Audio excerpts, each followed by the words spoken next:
Hello there. I'm Kios, Ronin Beatmaker, and welcome to Lounge Ronin. All things, everything. If you're new to the channel, please make sure to hit that like button, subscribe, and ring that notification bell. And on this episode, we're going to discuss theological debates, the kingdom of Judah. Now, this is going to be a light introduction, and with all things, everything, I implore you to do your own research, as you may be surprised at what you discover about the world and yourself. So without further ado, hello there, I'm Kios, Ronin Beatmaker, and welcome to Ronin Art and Music, home to Ronin Music, Lounge Ronin, all things, everything, the Monday Mindset, Rants, and Ronin Reviews. We strive to make holistic and authentic content that aims to improve your individuality, mental fortitude, and peace of mind. If you're new to the channel, make sure to hit that like button, subscribe, and ring that notification bell. Stay positive, stay focused. Now, this article was updated August 20th, 2024 by Aleska Vukovic. Historical, archaeological, and theological debates surrounding the kingdom of Judah.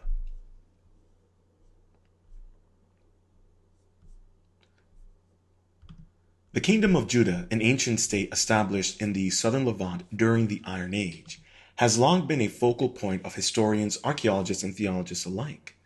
This small but significant kingdom centered in Jerusalem has left a major mark on history through its rich cultural heritage, complex political landscape, and profound religious traditions. The historical narrative of Judah is intertwined with the rise and fall of great empires, prolific literature, and archaeological discoveries, making it a subject of intense scholarly debate and public fascination.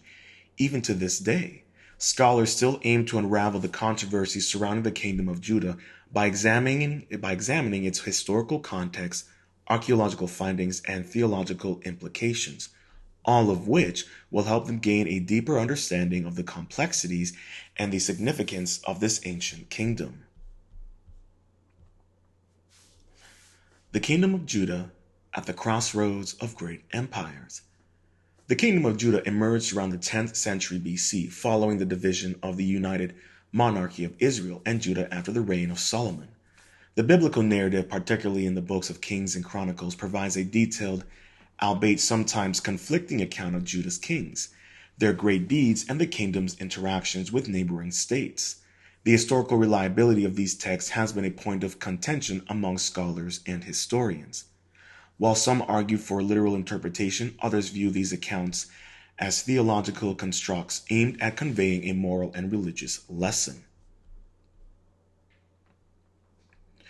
Judah's political history is marked by its interactions with major empires of the time, such as Egypt, Assyria, Babylon, and Persia. The Assyrian invasion in the late 18th century BC, which led to the fall of northern kingdom of Israel, left Judah as a vassal state under Assyrian dominance. This period witnessed significant political and religious reforms, particularly under the king Hezekiah, who was credited with centralizing worship in Jerusalem and strengthening the city's defenses. We did do a light introduction into the Assyrians, so feel free to check that out in the Lounge Ronin playlist. And here we have an illustration of Hezekiah showing off his wealth to envoys of the Babylonian king. Oil on Canvas by Vincent Lopez Portana, 1789. The Babylonian conquest of Judah in the early 6th century BC culminated in the destruction of Jerusalem and the First Temple in 586 BC, an event that profoundly impacted Jewish identity and theology. The subsequent Babylonian exile, followed by the Persian decree allowing the return of exiles and the rebuilding of the temple, shaped the post-Alak period and the development of Jewish religious thought. Sifting through the Levant past. Now, we have also covered the Levant in the Lounge Ronin playlist, so Feel free to check that out. Obviously, at the top of my head, I cannot remember the title. I apologize. Sifting through the Levant past. Archaeological research has played a crucial role in reconstructing the history of Judah and assessing the biblical narrative's accuracy. Excavations in Jerusalem, Lachish, and other key sites have unearthed the artifacts and architectural remains that shed light on the kingdom's urban development, economic activities, and religious practices.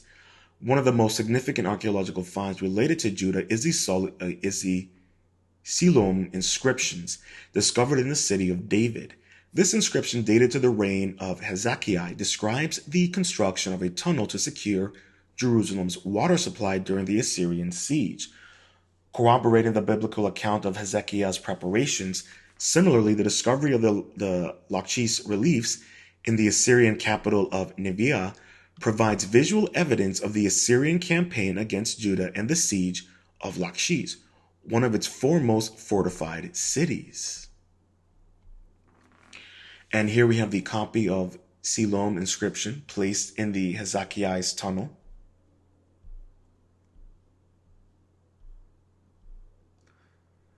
The debate over the existence and the extent of the so-called Solomonic or Davidic kingdom has been ruled by the findings at sites such as Tel Dan and Kirbet Kiafa.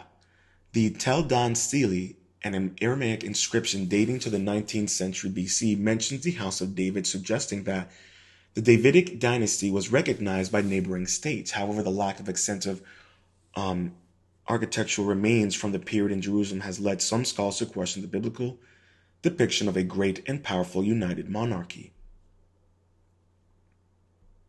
And here we have the Del Tan stele on display in the Israeli Museum in Jerusalem. Archaeological evidence also provides insights into Judah's religious practices. The presence of cultic objects such as altars and figurines indicates that popular religion in Judah included the worship of deities other than Yahweh, despite the biblical emphasis on monotheism. This discrepancy highlights the tension between official religious reforms and popular practices.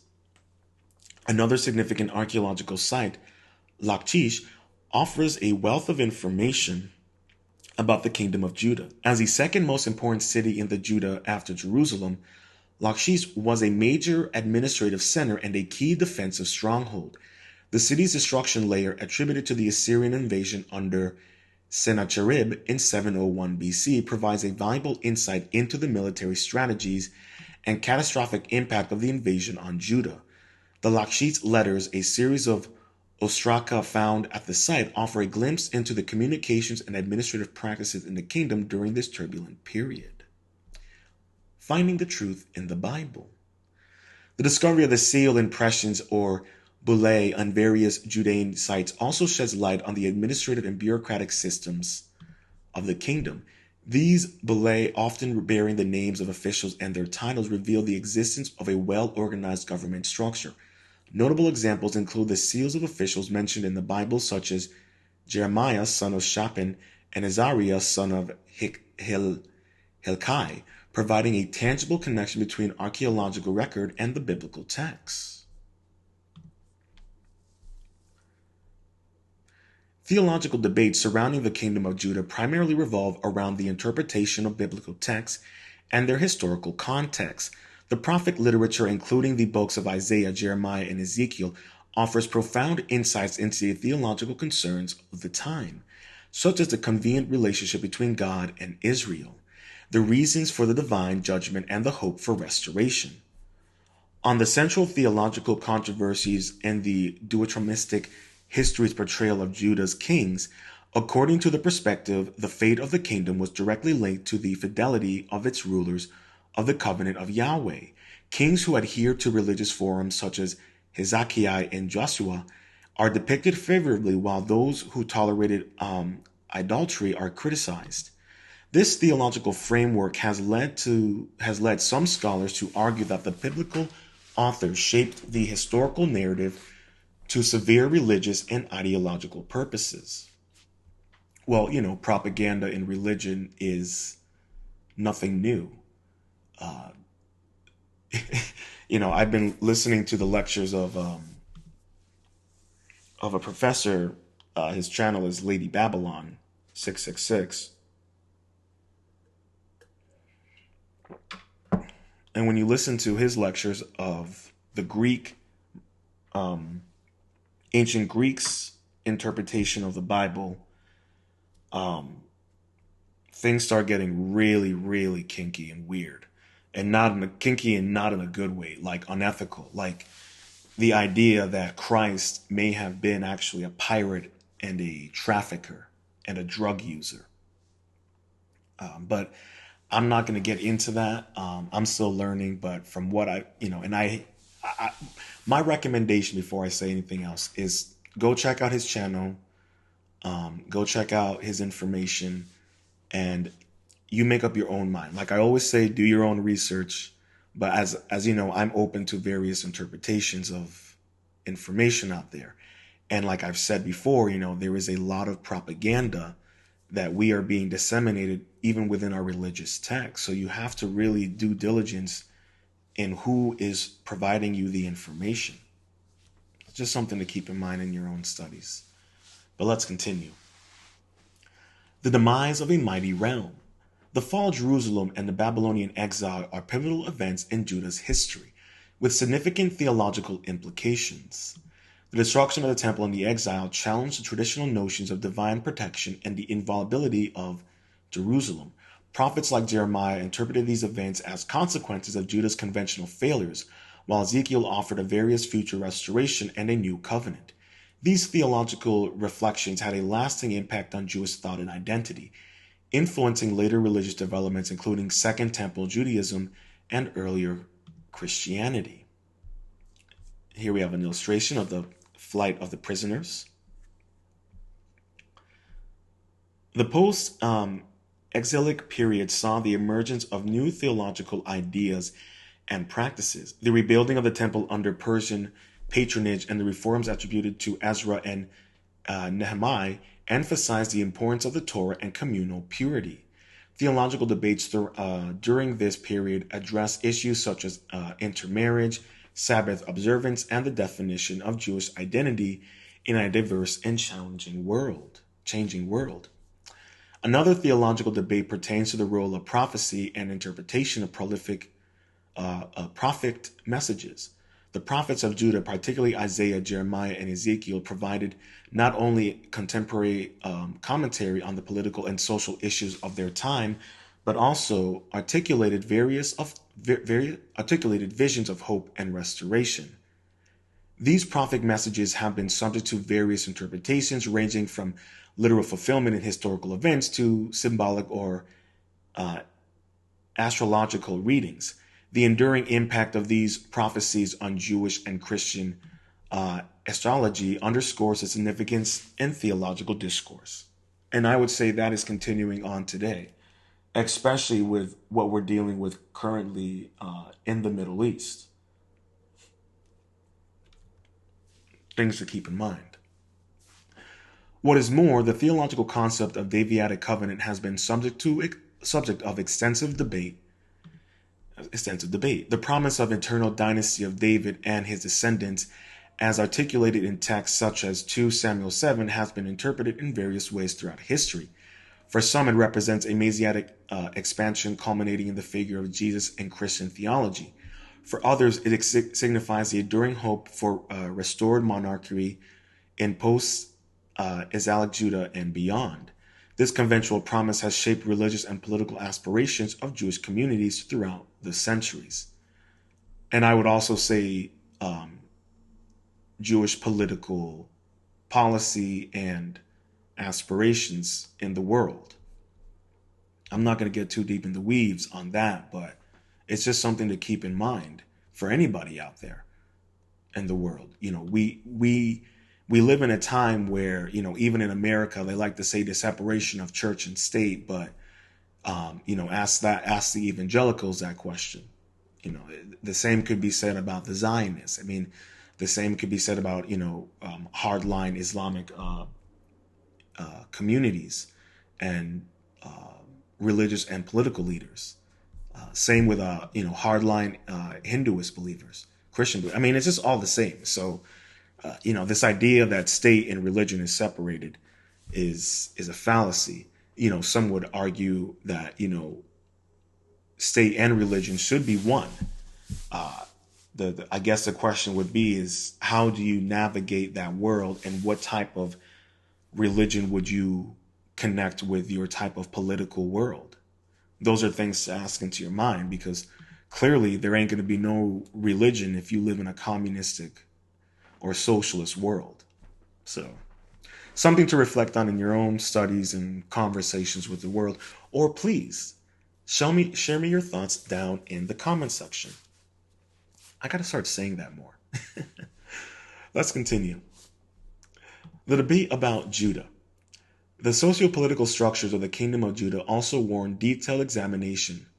Judah's society was heretically organized, with a king at the apex, followed by priests, scribes, and other officials who played vital roles in the administration and religious life of the kingdom. The king's authority was often intertwined with religious legitimacy, as demonstrated by the emphasis on the temple in the Jerusalem as both a political and religious center. The administrative system of Judah was very sophisticated, as evident by the Lachish letters and other administrative documents. These records reveal the complexity of governance, including tax collection, military organization, and correspondence between religious regional officials and the central authority in Jerusalem. The presence of fortified cities and military installations throughout the kingdom indicates a well-developed defense network designed to protect against external threats. And here we have letter number 4. Economically, Judah was primarily agrarian, with agriculture forming the backbone of its economy. The fertile valleys and hillsides provide ample opportunities for farming, while trade routes passing through Judah facilitated commerce with neighboring regions. The production of the olive oil, wine, and grain was particularly important, and these commodities were often traded with surrounding nations. Archaeological evidence, such as storage jars and archaeological tools, attest to the significance of agriculture in Judah's economy. The worship of Yahweh. The cultural and religious practices of the kingdom of Judah were diverse and dynamic.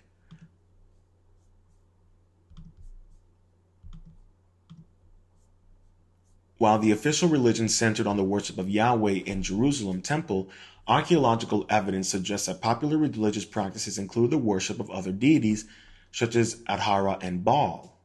Well, they used to worship Baal before Yahweh. But that's a whole other conversation.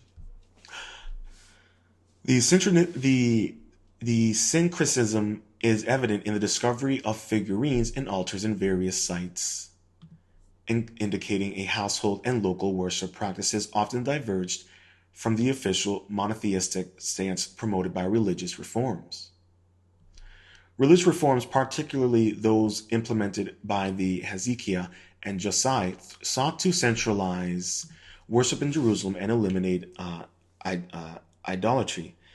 Hezekiah's reform efforts included the destruction of high places and the centralization of religious practices in Jerusalem temple.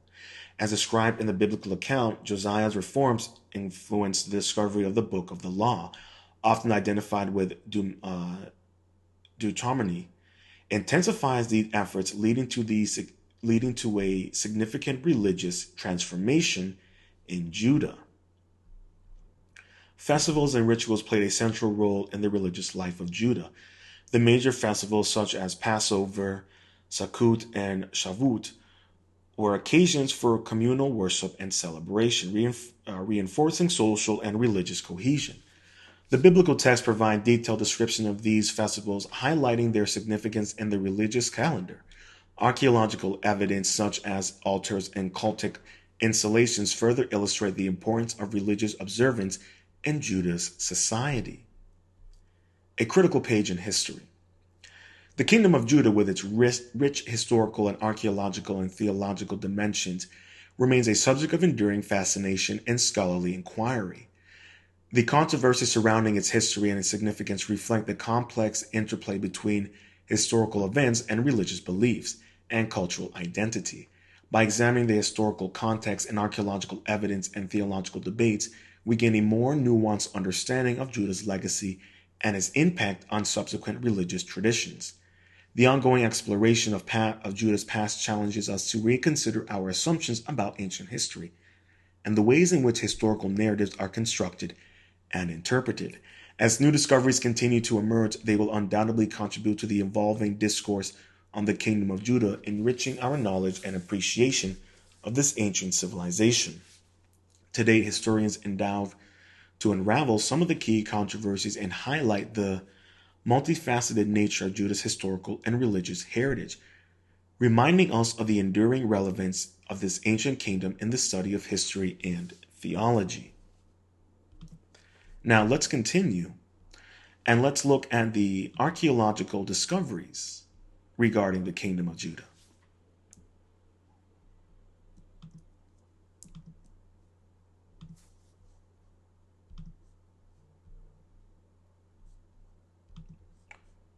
Now, this article was updated July 23rd, 2020 by Ed Whelan.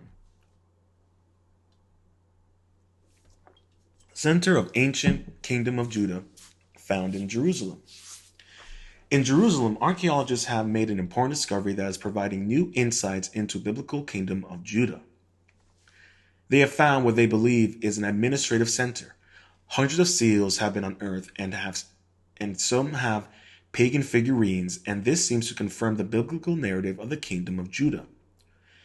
A team of archaeologists from the Israeli Antiquities Authority were working 2 miles outside the Old City in Jerusalem and not far from the U.S. Embassy in the Arona neighborhood.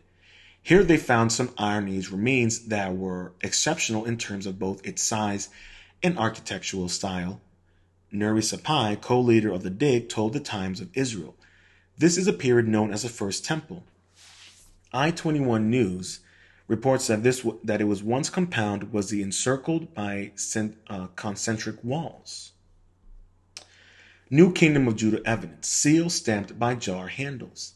The Israeli archaeologists believe that they found an administrative area. Archaeologists from the IAA believe that it was used during the reign of Judean kings Hezekiah and Manasseh, 8th century to the middle of the 7th century BCE, reports the Times of Israel. These monarchs feature prominently in the Old Testament. The experts are sure that it was the administrative center because of the many jar handles found here marked with the royal Hebrew stamp. It seems that the jars were used to gather taxes paid to the Judean kings in the form of foodstuffs. The Times Israel reports that the prevalent among these stamped inscriptions is LMLK, Lemelech, or belonging to the king. Over 20 of these have been unearthed, and they all feature the image of the sun with 4 wings. Similar seals have been found on the other sites dating back to the 8th century and 7th century BC. And here we have the 2-winged Royal Ancient Hebrew LMLK seal impression from the Kingdom of Judah. Clay figurines suggest pagan worship in ancient Jerusalem. These seals are allowing experts to better understand the administration of the Kingdom of Judah. CBN News quotes that the IAA researchers are saying that the seal impressions point to the evidence that government activity occurred south of the city of David in the latter time of the Kingdom of Judah. Also found with the seals were the names of officials who may have been responsible for specific districts and possible local powerful landowners. Professor Israel Finkelstein of Tel Aviv University told I-24 News that the discovery showed the economic growth of Judah and that Jerusalem was a major player in the Levant. However, the archaeologists did not only find jars stamped with seals, they also uncovered curious clay figurine fragments.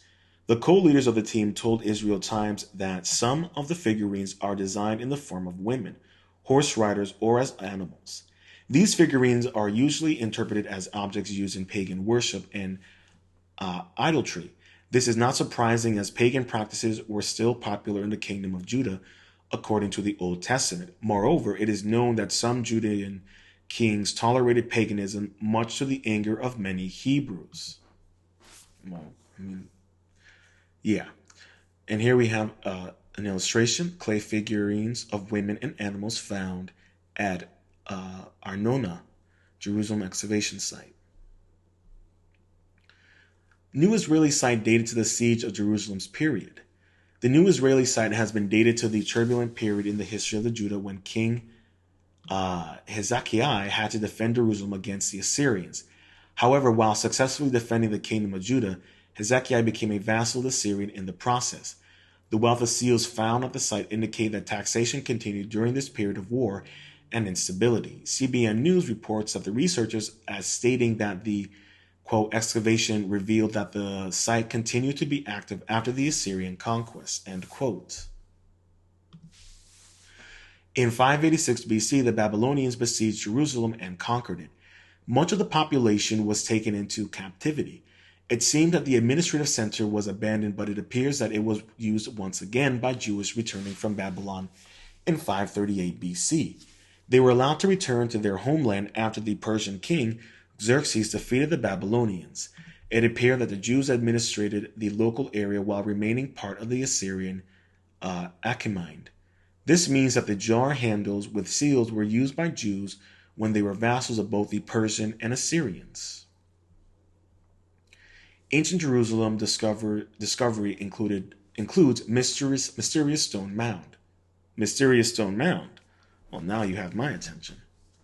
It is believed that a large structure at the administrative center was covered over with a mound of stones at some point and created a massive kiram. Quote, nevertheless, the reason of the huge effort made in stacking them over many acres remains an unresolved archaeological mystery, end quote. The archaeologists are quoted by the Times of Israel.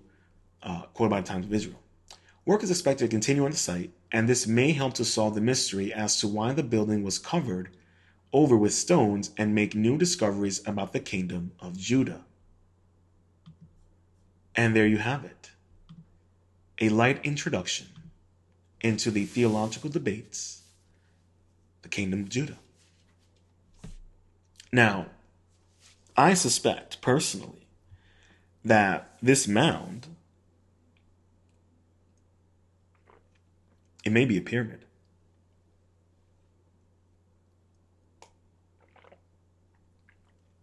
Why, you ask? Well, the United States is riddled with mounds. They're just another form of pyramid. They look like a pyramid, just a different style. Now, one of the earliest pyramids to date is in Greece. The pyramids in China are bigger than the ones in Giza.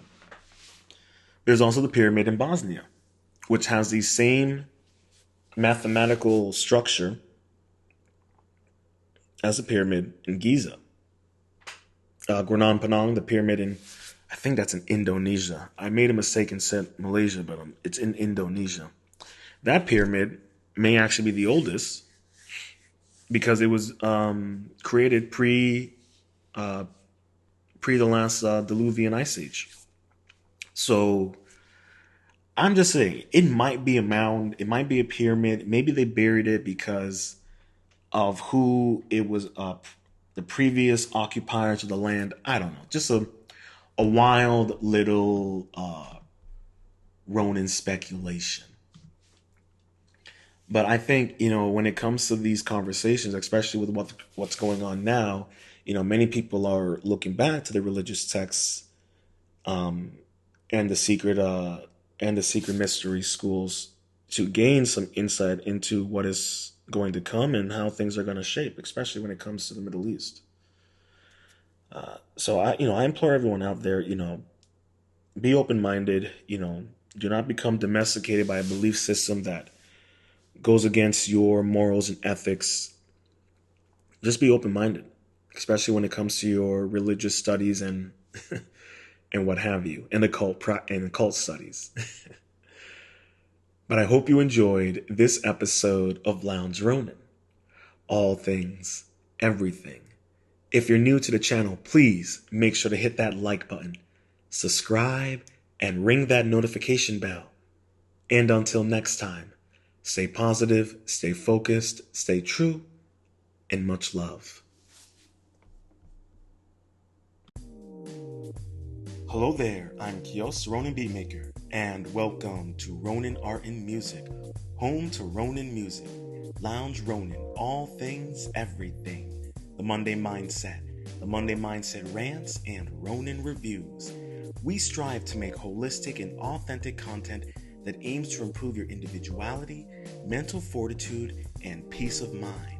If you're new to the channel, make sure to hit that like button, subscribe, and ring that notification bell.